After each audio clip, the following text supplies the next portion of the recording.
Татарстанские теннисисты готовятся повторить успех на турнире в Сабах. Елена Абаимова побеждала здесь несколько лет назад. Давно участвую на этом турнире, может, лет 15 точно. Сейчас все очень замечательно подготовлено, очень красиво. Ожидаем сильной борьбы. В этом году конкуренция значительно выросла. Соревнования получили статус международных.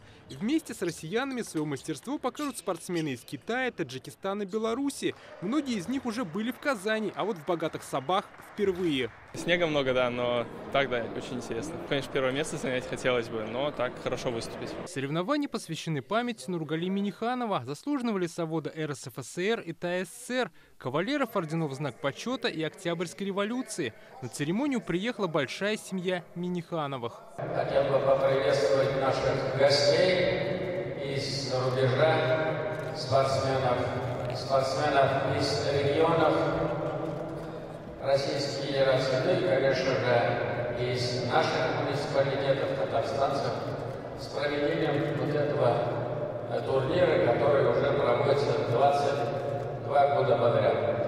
Я хочу сказать, что с каждым годом настольный теннис в нашей республике становится более популярным. Нургали Миниханов около 30 лет возглавлял Сабинский лесхоз. Предприятие стало передовым в стране и благодаря своим успехам помогло развитию района. Появилось множество социальных объектов. Еще в те годы начали популяризировать настольный теннис.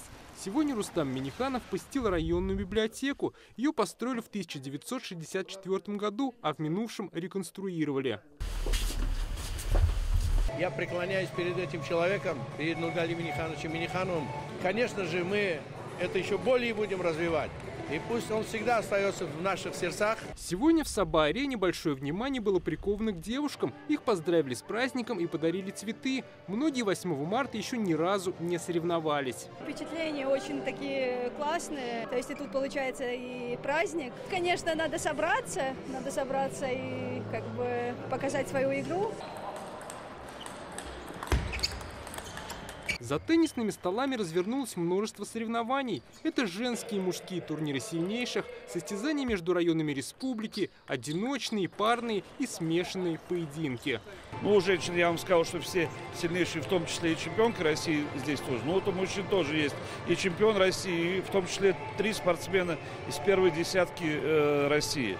Я могу сказать, что такого представительства на обычных турнирах, то есть если это не национальный чемпионат, практически нигде нету. Победители соревнований определятся в воскресенье. Призовой фонд составит более 1 миллиона рублей. На церемонию закрытия также ждут почетных гостей. Дмитрий Айрин, Адель Миндубаев, ТНВ, Сабинский район.